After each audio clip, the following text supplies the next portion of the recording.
This whole mess went down about a month ago, and I'm still trying to process it all. Never thought I'd be dealing with this kind of family drama at 45, but life has a funny way of throwing curveballs when you least expect them. Honestly, sometimes I wonder if I'll ever fully get over what happened, not just recently, but years ago too. It's like every new conflict drags up old wounds that never really healed. Let me back up so you can understand how we got here. My name's Mike, and I've been divorced from my ex-wife, Linda, for about 3 years now. The divorce wasn't pretty, in fact, it was downright ugly. The reason we split? Linda cheated on me. Yeah, that's right. After 15 years of marriage, she decided she wanted something, or someone, else. She didn't even try to hide it. One night, I came home early from a work trip, a rare thing for me since I usually stuck to my schedule, and found her in our bed with another man. Just typing those words feels surreal, like they belong to someone else's life. But no, it was mine. That moment shattered everything. Trust, respect, love, all gone in an instant. At first, I tried to convince myself it was a one-time mistake, that maybe there was some explanation or chance to fix things. But as the days passed, it became clear that Linda had been unhappy for a long time.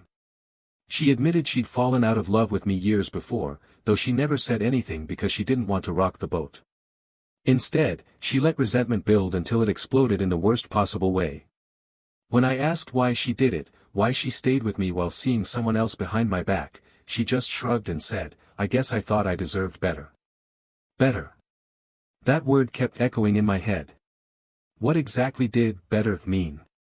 Was it about money? Status? Excitement? Because none of those things mattered to me. All I cared about was building a stable, loving home for us and our son, Kyle, who was only 16 at the time. Turns out, stability wasn't enough for Linda. She wanted flash and flair, the kind of stuff that comes wrapped in expensive suits and fancy cars. And once she started down that path, there was no turning back. The divorce proceedings were brutal. Linda fought tooth and nail for everything: custody, child support, alimony, you name it.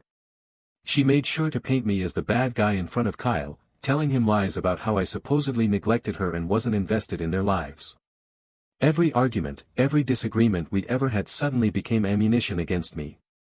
By the end of it, Kyle barely looked at me without rolling his eyes.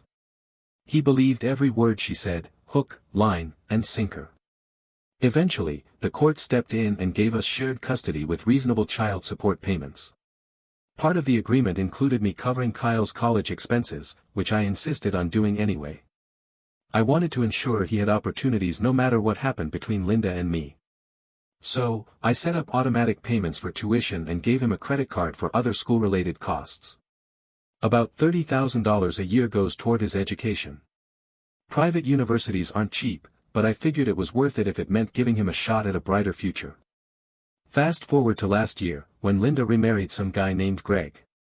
Now, Greg's not a bad dude on paper. He works in sales, drives a flashy Audi, wears designer suits, and acts like he's everyone's best friend. To Kyle, Greg is basically a superhero. Every time I see Kyle, it's all "Greg does this" or "Greg bought me that." Meanwhile, I'm just the boring dad who pays the bills and makes sure there's food on the table. Not exactly exciting compared to Greg's high-energy lifestyle. Here's the thing, I'm actually doing okay for myself. I'm an electrical engineer, make decent money, own my house outright, and have savings tucked away. But I don't flaunt it. I drive a practical sedan, dress casually, and live within my means. To Linda, and apparently Kyle, that makes me a loser. Go figure. As time went on, Kyle's attitude toward me started shifting. He became increasingly disrespectful, constantly comparing me to Greg in ways that cut deep. Family dinners turned into endurance tests because he wouldn't stop talking about how great Greg was. Then there was the car situation. Kyle wanted a car for college, and Linda pushed hard for me to buy him one. The divorce agreement didn't mention a car, but after enough nagging, I caved and bought him a reliable used Toyota. Nothing flashy, but perfect for a college kid. Of course, Kyle wasn't happy with it. He wanted something shiny and new, like Greg's Audi. I explained why a practical car made sense, but he kept complaining anyway. Things came to a head last month during one of Kyle's regular weekend visits. I planned to take him out to dinner at a nice restaurant because I wanted us to have some quality time together. For once, I hoped we could talk without all the tension. The evening started off okay. We talked about his classes, plans for summer break, normal stuff. But then Tyler brought up this lavish spring break trip to Europe that Linda and Greg were planning for him. Something about it rubbed me wrong, so I asked if Greg was footing the bill or dipping into the college fund I'd been paying into. Big mistake. Kyle got defensive, snapping back that it was none of my business how Greg spent his money. He added that Greg was generous, unlike some people. From there, the conversation spiraled downhill fast. Kyle brought up the car again, saying Greg would have gotten him something nicer than my old Toyota. He went on and on, listing every way Greg was supposedly better than me. By the end of it, he dropped the bomb, loud enough for everyone in the restaurant to hear. He said, "At least Mom's new husband isn't a loser like you." I just sat there, stunned. People were staring, whispering. Humiliation hit me like a ton of bricks, but I didn't want to cause a scene. I paid the check, and we left in silence. The drive home was awkward. Kyle seemed to realize he'd crossed a line, but he didn't apologize. When I dropped him off at his dorm, he barely acknowledged me before walking away. That night, I sat alone in my house thinking about what Kyle had said. It hit me, I'd been enabling his behavior. All this time, I'd kept providing for him while he treated me like dirt. Something had to change. The next morning, I took action. First, I called the bank and canceled Kyle's credit card. Then I contacted his college's billing office and froze his account until I could review any new charges personally. Finally, I called the insurance company and removed Kyle's car from my policy. Since I owned the car outright and it was registered in my name, I drove over to his dorm, used my spare key, and took it back. Legally, I was well within my rights. By noon, Kyle's world was turned upside down. His credit card stopped working when he tried to buy lunch, his car was gone, and his school account was locked. I didn't call to explain, I figured he'd figure it out soon enough. If he wanted to treat me like a loser, he could experience life without the loser's financial support. That evening, the phone started ringing. First, it was Kyle, but I didn't answer. Then Linda called repeatedly. Her voicemail started angry and escalated to near hysterical by the third message. She demanded answers, saying Kyle was falling apart because he couldn't access his accounts. When she called for the sixth time, I finally picked up. She was frantic, begging me to fix whatever I'd done. I stayed calm and told her straight, Kyle had made it clear he thought I was worthless. If that's how he felt, he didn't need my financial help anymore. Linda tried arguing, yelling about the divorce agreement and my obligation to pay for Kyle's education. I reminded her that respect and basic decency weren't unreasonable expectations for $30,000 a year. She countered that Kyle was just a teenager and didn't mean what he said, but I pointed out he was 19 and old enough to know better. Eventually, she hung up on me. Over the next few days, family members weighed in. Some thought I was too harsh, others agreed it was about time Kyle faced consequences for his behavior. My brother backed me completely, saying Kyle needed a reality check. My sister was concerned about his education but admitted his attitude was unacceptable. 3 days later, Kyle finally called me directly. He was crying, apologizing for what he'd said at dinner. He begged me to restore his car and credit card, promising to be more respectful moving forward. I told him apologies were easy, it was actions that mattered. If he wanted my support, he'd have to show genuine respect consistently, not just when he needed something. No more comparisons to Greg, no more insults about my choices. Kyle agreed and sounded genuinely sorry. After our talk, I decided to give him another chance. I restored his college account so he could continue his education, but I kept the car and credit card suspended. I told him he could earn those back by proving himself over time. I also had a long conversation with Linda about boundaries. I made it clear that if she kept encouraging Kyle's disrespect, I'd cut off all financial support permanently. She wasn't thrilled, but she realized I meant business. Since then, things have improved somewhat. Losing his car and credit card shook Kyle up, and he's been more respectful during our conversations. He hasn't brought up Greg nearly as much, which is a relief. As for Greg, turns out he's not so quick to open his wallet once someone else stops footing the bill. Who knew? Looking back, I realize I should have set boundaries earlier instead of letting the disrespect drag on. But better late than never. This whole ordeal taught both Kyle and me valuable lessons. He learned that actions have consequences, and I learned that providing for someone doesn't mean accepting abuse. The car's still sitting in my garage, and every time we talk, Kyle asks about it. I tell him he can have it back once he's shown 6 months of consistent respect. So far, he's making progress, but he's got work to do. In the end, this experience was a wake-up call for everyone involved. Kyle learned that financial support isn't unconditional.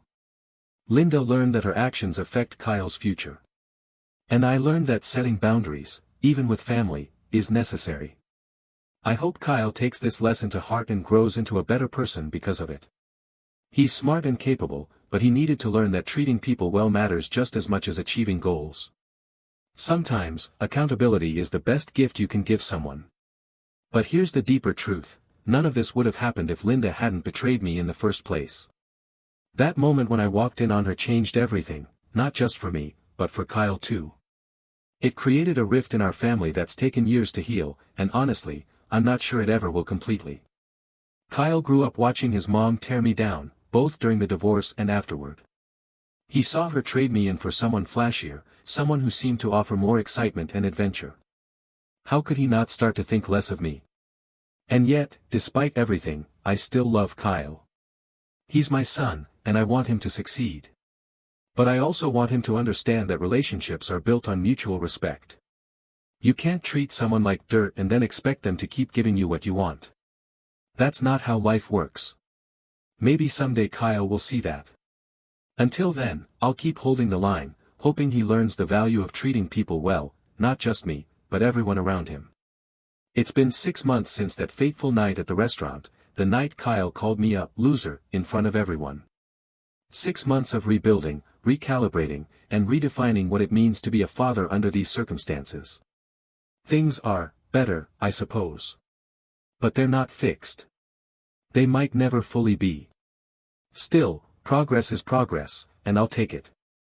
Kyle has made strides, though some days it feels like we're walking on eggshells around each other.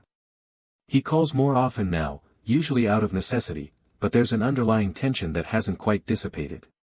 Every conversation starts with polite pleasantries before inevitably circling back to one topic: the car. "Dad, can we talk about the Toyota again?" he asked during our weekly call last week. His tone was measured this time, almost too careful, as if he were trying to avoid setting me off. I sighed, leaning back in my chair. "Kyle, we've been over this. 6 months of consistent respect. No slip-ups, no comparisons to Greg, no snide comments about how I live my life. You're halfway there, but you still have work to do." "I know," he said quickly. "Too quickly. And I'm working on it, okay? I really am. It's just hard, you know. Everyone else has cars. And credit cards. I feel like I'm stuck while everyone else is moving forward." I clenched my jaw, resisting the urge to snap at him. Here we go again. The sense of entitlement, the same mentality that got us into this mess in the first place. But instead of lashing out, I took a deep breath and reminded myself why I was doing this. This wasn't punishment, it was teaching. "Kyle," I said firmly, "life isn't fair. You'll learn that sooner or later. What matters is how you handle it. You think having a car or a credit card makes you successful? Those things don't define you. Your character does. And right now, your character needs work." There was silence on the other end of the line. For a moment, I thought he'd hung up. Then, quietly, he muttered, "Okay. I get it." Did he? I wasn't sure. But at least he was listening. That was something. What Kyle doesn't realize, and maybe Linda doesn't either, is that all of this has forced me to reflect on my own choices. Not just as a father, but as a man. When Linda cheated on me, it shattered more than just our marriage. It broke my confidence, my sense of self-worth. For years afterward, I let her actions dictate how I saw myself: boring, unexciting, inadequate. But taking a stand with Kyle changed something inside me. For the first time in a long time, I felt empowered. Setting boundaries wasn't just about teaching Kyle a lesson, it was about reclaiming control over my life. And honestly, it felt good. That realization led me to make another decision: therapy. I'd resisted it for years, thinking I could handle everything on my own. But the truth was, I couldn't. Not entirely. So, I started seeing Dr. Patel once a week. She's helped me unpack a lot of baggage, not just from the divorce, but from my childhood too. Turns out, some of my issues with trust and self-esteem stem from growing up in a household where emotions were rarely discussed. Who knew? One day, after a particularly intense session, Dr. Patel asked me a question that stopped me cold. "Mike," she said, "do you think Kyle sees you as a role model?" The question caught me off guard. A role model? I repeated, shaking my head. No way. Why would he? All he ever talks about is Greg and his flashy lifestyle. He thinks I'm boring, remember? Dr. Patel smiled gently. Do you really believe that? Or is that just what you've convinced yourself based on his behavior? Think about it, Mike. Despite everything, you've always provided for him. You've shown up when it mattered, even when it was hard. And now, you're holding him accountable in a way that most parents wouldn't. That takes strength, not weakness. Her words stayed with me long after the session ended. Was it possible that Kyle saw me differently than I assumed? Maybe. But even if he didn't, I realized something important: being a role model isn't about perfection. It's about growth. About showing someone, even through your flaws, that it's possible to rise above adversity. About a month ago, something surprising happened. My sister, Sarah, called me out of the blue. Normally, she stays neutral in family disputes, so her call immediately set off alarm bells. "Hey, Mike," she began cautiously. "How's everything going with Kyle?" "It's fine," I replied hesitantly. "Why?" She paused, then said, "Look, I hate to meddle, but I feel like I need to say something. Kyle came by my house yesterday. He was upset, really upset. Said he misses you." My heart skipped a beat. "He said that?" "Yeah," she confirmed. "He told me he hates fighting with you and wishes things could go back to the way they used to be.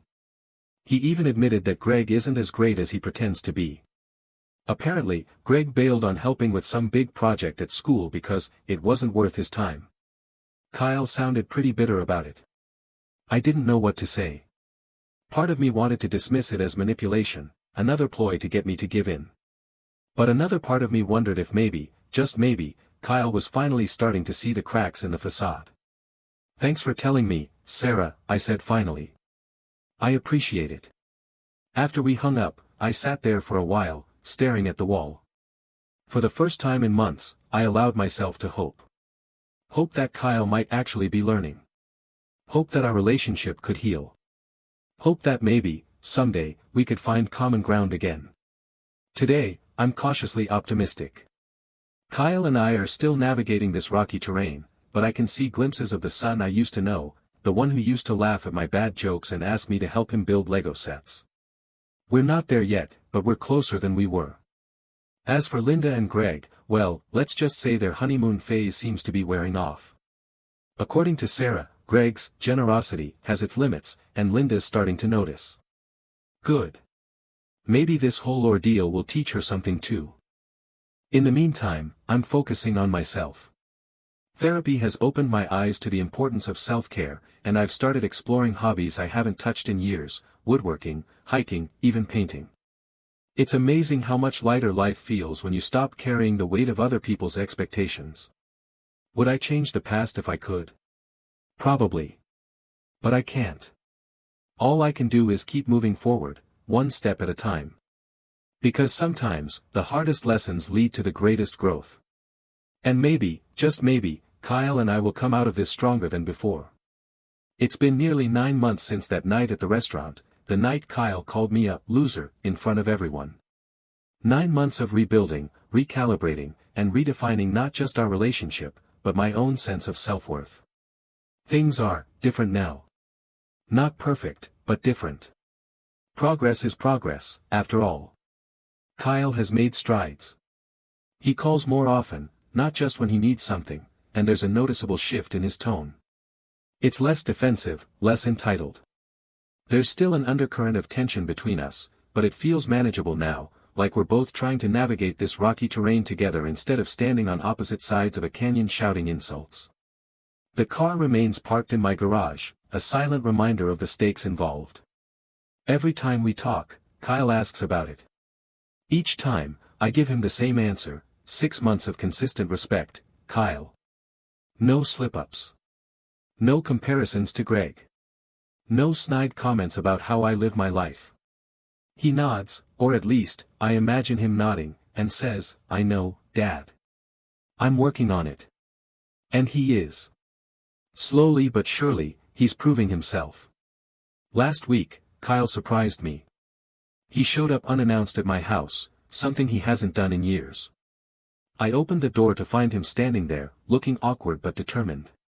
"Hey, Dad," he said, shuffling his feet. "Can we talk?" I stepped aside and let him in. We sat down in the living room, and for a moment, neither of us spoke. Then, finally, Kyle broke the silence. "I wanted to say thank you," he began, his voice soft but steady. "For everything. For sticking with me even when I was being a jerk. For making me realize, well, that I wasn't treating you fairly." I blinked, caught off guard by the sincerity in his words. "Thank you," I repeated, leaning forward slightly. "That's unexpected." Kyle shrugged, avoiding my gaze. "Yeah, I guess. But it's true. You didn't have to keep supporting me after everything I said. Most people wouldn't have. But you did. And honestly, it made me think. About a lot of things." He paused, collecting his thoughts before continuing. "You've always been there for me, even when I didn't deserve it. Even when Mom, well, when she wasn't." His voice cracked slightly, and he cleared his throat. "I used to think you were boring, you know. Compared to Greg. But now I see that what you do, how you handle things, it's not boring. It's strong. And I admire that." I felt a lump rise in my throat, but I swallowed it down. This was Kyle, the real Kyle, talking to me. Vulnerable, honest, and raw. It was a side of him I hadn't seen in years. "I'm glad you feel that way," I said carefully, choosing my words with care. "But remember, Kyle, respect isn't just about big gestures or apologies. It's about consistency. It's about showing up every day and choosing to treat people right, even when it's hard." He nodded earnestly. "I get it, Dad. Really. I'm trying. And I'll keep trying." We talked for another hour, covering everything from his classes to his plans for the future. For the first time in a long time, it felt like we were connecting, not as adversaries, but as father and son. When he left, I stood at the door watching him walk to the bus stop. As I closed the door behind me, I couldn't help but smile. Maybe, just maybe, we were finally turning a corner. Later that evening, as I sat alone in my study, I found myself reflecting on Linda. Her betrayal had cast a long shadow over my life, shaping not only my relationship with Kyle but also how I viewed myself. For years, I'd carried the weight of her infidelity, letting it define me in ways I didn't fully understand until recently. Therapy had helped me unpack some of those feelings, but they still lingered. The anger, the hurt, the sense of inadequacy, they were like ghosts haunting the corners of my mind. And yet, listening to Kyle earlier, hearing him acknowledge the impact of Linda's actions, gave me a strange sense of closure. Maybe it wasn't about forgiving her, or even needing her forgiveness. Maybe it was about understanding that her choices weren't a reflection of my worth. They were hers to make, just as mine were mine to live with. With that thought in mind, I decided to write her a letter. Not to send, necessarily, but to put my thoughts into words. To release some of the lingering resentment I'd been holding on to for so long. Dear Linda. I don't know why I'm writing this. Maybe because I need to say these things out loud, even if no one ever reads them. Or maybe because I want to leave the past where it belongs, behind me. You hurt me. Deeply. In ways I didn't fully understand until years later. Your betrayal wasn't just about cheating, it was about dismantling everything I believed in. Everything I worked for. You made me question my value, my purpose, my ability to love and be loved. But here's the thing, I survived. Despite everything, I kept going. I built a life for myself. I provided for Kyle. I learned to stand on my own 2 feet without relying on anyone else's validation. And through it all, I realized something important: your actions were never a measure of my worth. So, thank you. For teaching me resilience. For showing me who I am when the world tries to tear me down. And for giving me the chance to rebuild, not just my life, but myself. I hope you're happy with Greg. Truly, I do. Happiness is fleeting, and if you found yours, then good for you. But it doesn't belong to me anymore. My happiness comes from within. From knowing that I've done right by Kyle, even when he didn't appreciate it. From learning to set boundaries and hold them firm. From finding peace in the chaos. This isn't about closure, because I don't think wounds like ours ever truly heal. But it's about acceptance. Acceptance that we can't change the past, but we can choose how we move forward. Sincerely. Mike. After finishing the letter, I folded it neatly and placed it in a drawer. Writing it had been cathartic, like releasing a pressure valve I didn't know was still open. I didn't plan to send it, some things are better left unsaid, but simply putting pen to paper had given me clarity. The next morning, I woke up feeling lighter. Like a weight I'd been carrying for years had finally lifted. I made breakfast, went for a hike, and spent the afternoon working on a new woodworking project I'd been meaning to start. Life felt simpler somehow. More manageable. Later that evening, Kyle called again. This time, he sounded excited. "Dad," he said breathlessly, "guess what? I got an internship offer." "That's great news." I replied, genuinely thrilled for him. "Where?" "At a tech startup downtown. It's part-time, but they said it could turn into full-time after graduation." "Isn't that awesome?" "It really is," I said, smiling. "Proud of you, Kyle. You've earned it." "Thanks, Dad," he said softly. "I couldn't have done it without you." His words hung in the air between us, heavy with meaning. I knew he wasn't just talking about financial support. He was acknowledging everything, the lessons, the boundaries, the tough love. All of it. "We'll celebrate soon," I told him. "Maybe dinner this weekend." "I'd like that," he said. "Oh, and Dad? About the car?" I chuckled. "Not yet, Kyle. Still got a few more months to go." He sighed dramatically, but I could hear the smile in his voice. "Fine. But just so you know, I'm driving responsibly in spirit." We laughed together, and for the first time in a long time, it felt natural. Unforced. Real. Life is unpredictable. Just when you think you've got it figured out, it throws you another curveball. But maybe that's the beauty of it. The challenges, the setbacks, the moments of growth, they all shape us into who we're meant to become. As I look back on everything that's happened, I realize that none of it was wasted. Every argument, every heartbreak, every difficult conversation, it all led me here. To this moment. To a place where I can finally breathe. Kyle and I aren't perfect. We probably never will be. But we're learning. Together. And sometimes, that's enough. Because in the end, family isn't about perfection. It's about connection. About showing up, even when it's hard. About loving each other, not despite our flaws, but because of them. And for the first time in a long time, I feel hopeful. Hopeful that Kyle and I can continue to grow. Hopeful that we can build a future based on mutual respect and understanding. Hopeful that, someday, we'll look back on this chapter of our lives and see it not as a source of pain, but as a catalyst for change.